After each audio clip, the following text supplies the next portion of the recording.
Le quatrième événement qui s'est passé en ce mois de mars, c'est la nomination de Gilbert Humbo à la tête de l'Organisation internationale du travail, directeur général du Bureau international du travail, le BIT. Le gouvernement togolais a apporté beaucoup d'appui à sa candidature, en commençant par réformer du travail au Togo, parce qu'ils ne peuvent pas soutenir la candidature de leurs compatriotes sans avoir commencé à organiser, à rendre meilleures les conditions du travail togolais.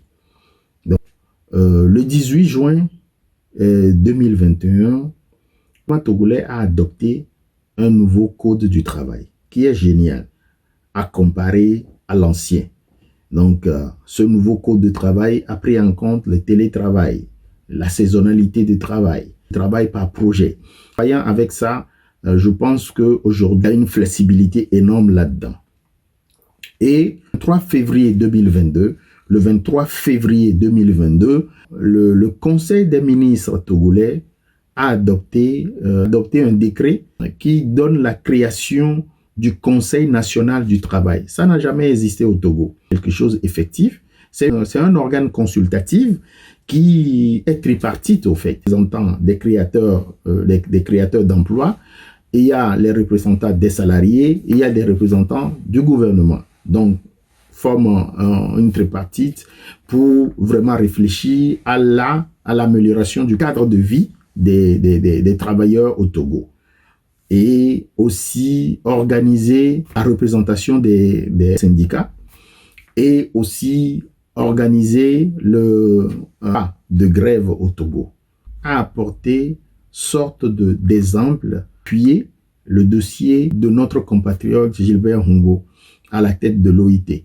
Le Togo a mobilisé les autres gouvernements africains derrière la candidature de Gilbert Humbo. Ce travail, et je pense que Gilbert Humbo à la tête de l'OIT ne va jamais arrêter d'apporter son concours à l'amélioration du cadre du travail au Togo. Et il a d'ailleurs dit, le premier interview qu'il a donné après sa nomination à la télévision togolaise, il a bien dit que le gouvernement togolais a fait d'énormes boulots puis de sa candidature. Et qu'il est aujourd'hui le directeur avec un projet de déploiement social dans l'organisation du travail. Pour avoir une économie soutenue, il faut avoir, au niveau de l'économie, avoir l'organisation au niveau de l'économie. Et ce qui est en train de se faire aujourd'hui, tout l'écosystème mondial de l'économie est mobilisé, ça va. Au niveau environnement, il y a une mobilisation qui est en train d'aller et ça va aussi. Mais le niveau social, c'est-à-dire la responsabilité sociale des entreprises, c'est encore en dessous du seuil. Donc, son projet est d'amener à fédérer, à mettre le volet social dans cette organisation. C'est bénéfique pour le Togo. Et on voit qu'il ne va jamais cesser d'apporter son concours ou bien son conseil au gouvernement togolais pour l'amélioration du cadre de vie au Togo. Et il a d'ailleurs toujours fait, quand il était à FIDA, le Fonds international de développement agricole, que l'on voyait tellement de projets au Togo. Comment est-ce que ces 4 éléments, vous pouvez tirer d'énormes avantages? Prenons le cas du recensement. Si vous êtes dans la diaspora togolaise et que vous avez de compétences d'organisation de la société civile, c'est-à-dire les gens qui ont ces compétences à mobiliser les gens, à planifier une action commune, à fédérer les gens autour d'un projet, mais vous êtes demandé. Vous pouvez en faire quelque chose. Vous êtes demandé. Mais pour d'énormes organisations dans le monde entier. Parce que aujourd'hui, il y a la lumière, et il y a la lumière qui est qui est braqué sur le Togo, et donc on cherche à organiser, toutes les organisations mondiales cherchent à organiser quelque chose au Togo. Donc si vous êtes dans la diaspora et que vous avez ces compétences-là, commencez par l'utiliser. Vous avez des associations qui mobilisent la diaspora. Commencez par donner de structures, d'organisations, de projets associatifs à votre association. Je ne parle pas de projets politiques. Je parle de projets de société civile qui va apporter de solutions d'intérêt général. Voilà le cas du recensement. Si on prend le déploiement du câble d'Internet sous-marin au Togo et le cybersécurité, il y a du secteur numérique qui est en train de prendre l'ampleur au Togo. Si vous avez des compétences, si vous êtes dans la diaspora, vous avez des compétences dans le domaine numérique, commencez par vous mobiliser, commencez par penser à des projets qui vont apporter de valeur ajoutée aux Togolais. Donc, il faut y penser.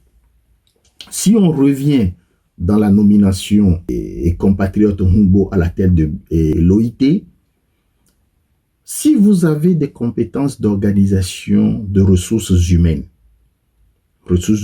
organisation du travail, sécurité dans le travail, vous avez ces compétences-là, le Togo en a besoin aujourd'hui. Et d'ailleurs, j'ai quelques clients au Togo que je suis et aujourd'hui quelques entreprises que je suis, j'apporte mes conseils.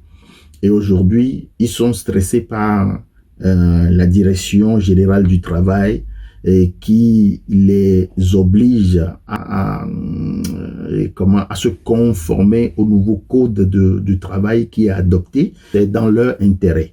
Donc, si vous avez de compétences en la ressource humaine, l'organisation du travail et le RSE, les responsabilités sociales des entreprises et la sécurité du travail et la qualité du travail, vous êtes demandé au Togo. Commencez par initier des projets qui vont aller l'amélioration des conditions de cadre du travail au Togo. Et vous aurez l'appui du gouvernement togolais. Dans le domaine de l'organisation de la société civile, c'est demandé, pensez-y. Dans le domaine numérique, c'est très important, pensez-y. Dans le domaine de l'organisation du travail et de la ressources humaines. Puis, ces secteurs sont vraiment des secteurs qui auront besoin de compétences. Je pense que ça peut apporter de revenus supplémentaires pour vous. Donc, pensez-y, commencez par réfléchir, commencez par organiser des projets autour de ces trois secteurs que j'ai dit. L'organisation de la société civile, domaine numérique et l'organisation du travail et de la ressources humaines. C'est très important, je reviendrai. Dans l'idéation de projets dans ces trois domaines que j'ai cités, de considérer que oui, si vous initiez un projet dans ces domaines-là, que le gouvernement va vous supporter. Voir comment est-ce que vous êtes, qui vous êtes, est-ce que vous êtes sérieux dans ce que vous êtes en train de faire et est-ce que ça va apporter de valeur ajoutée. Ou bien le critère qui vraiment va donner du sérieux à vos projets est vraiment votre comportement, vous d'abord, vous le porteur de projet, que on arrive à connaître qui vous êtes, qu'est-ce que vous avez fait. Et c'est très important. Et c'est normal que Vous ne pouvez pas se lever et dire que vous avez un projet numérique et bing, à Lomé, et que le gouvernement va courir derrière vous ou bien va apporter les soutiens. Non. Ils vont regarder qui vous êtes. Ils vont voir votre dossier. Comment est-ce que le projet est monté? Quelle est la valeur ajoutée de ce projet? Et il faut prendre en compte les jeunes. Aujourd'hui, le gouvernement togolais, comme dans tous les autres pays, l'emploi jeune est très important pour eux parce qu'ils sont des futurs leaders de pays.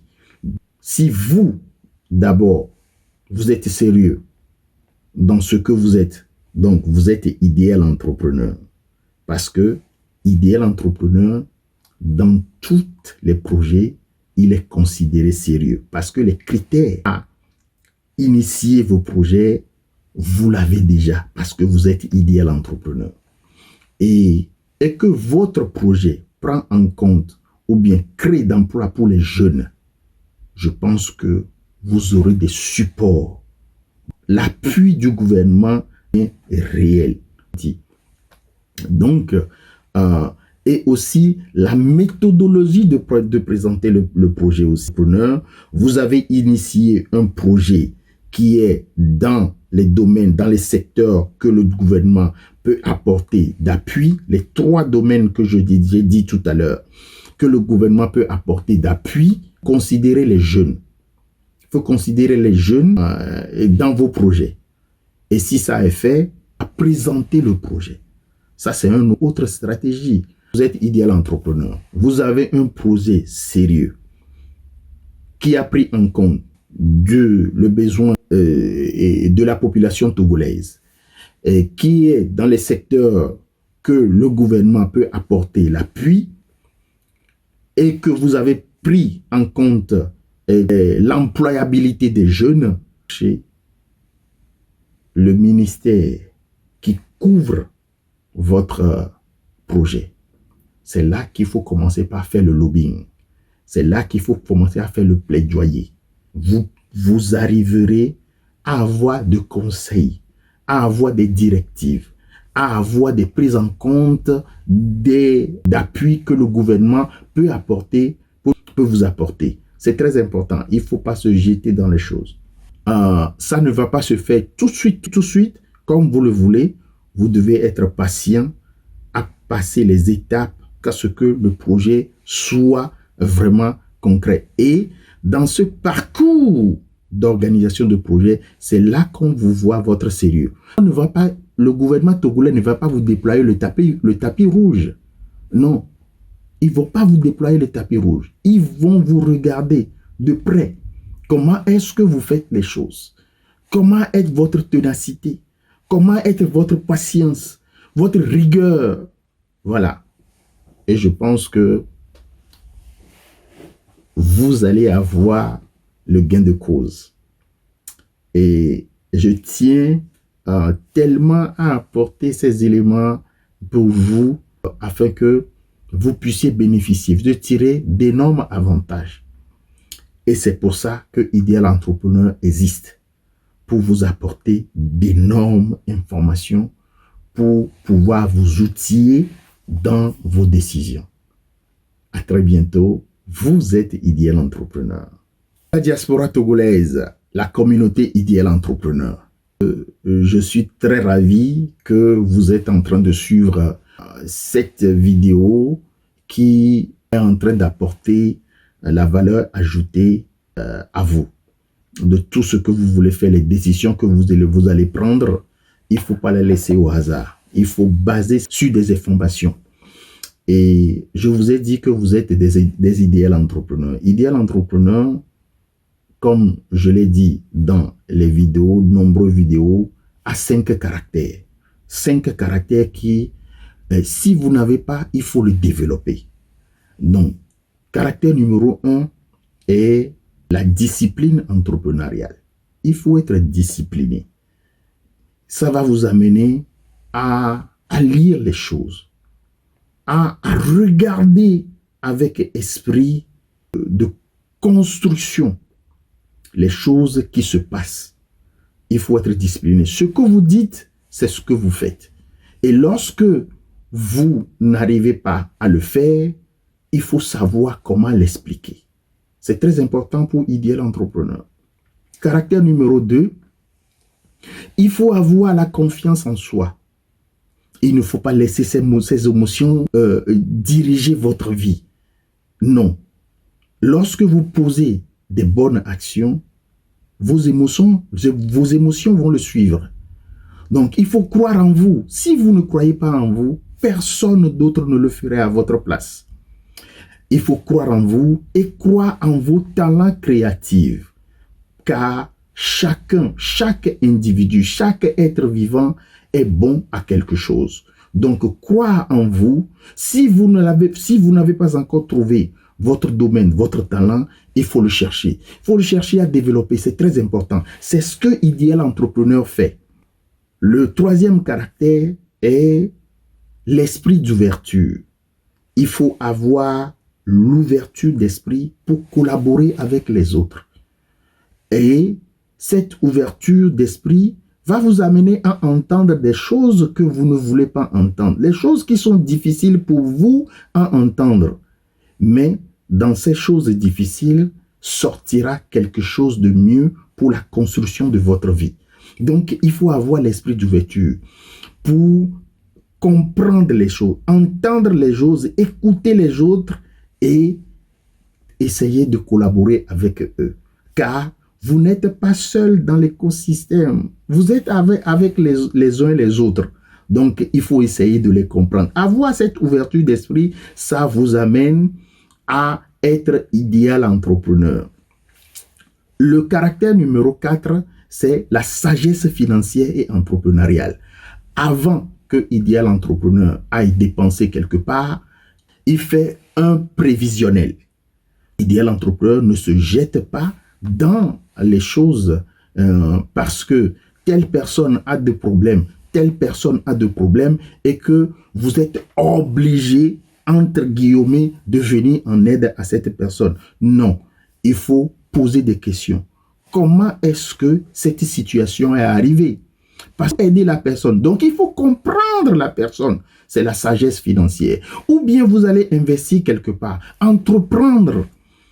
Donc, vous ne vous jetez pas dans les choses parce que un de vos cousins, un de votre frère vous a appelé disant que au Togo, il y a telle chose qui marche. Bim, vous envoyez l'argent pour commencer à faire parce que vous voulez entreprendre. Non, vous allez développer la sagesse financière et la sagesse entrepreneuriale.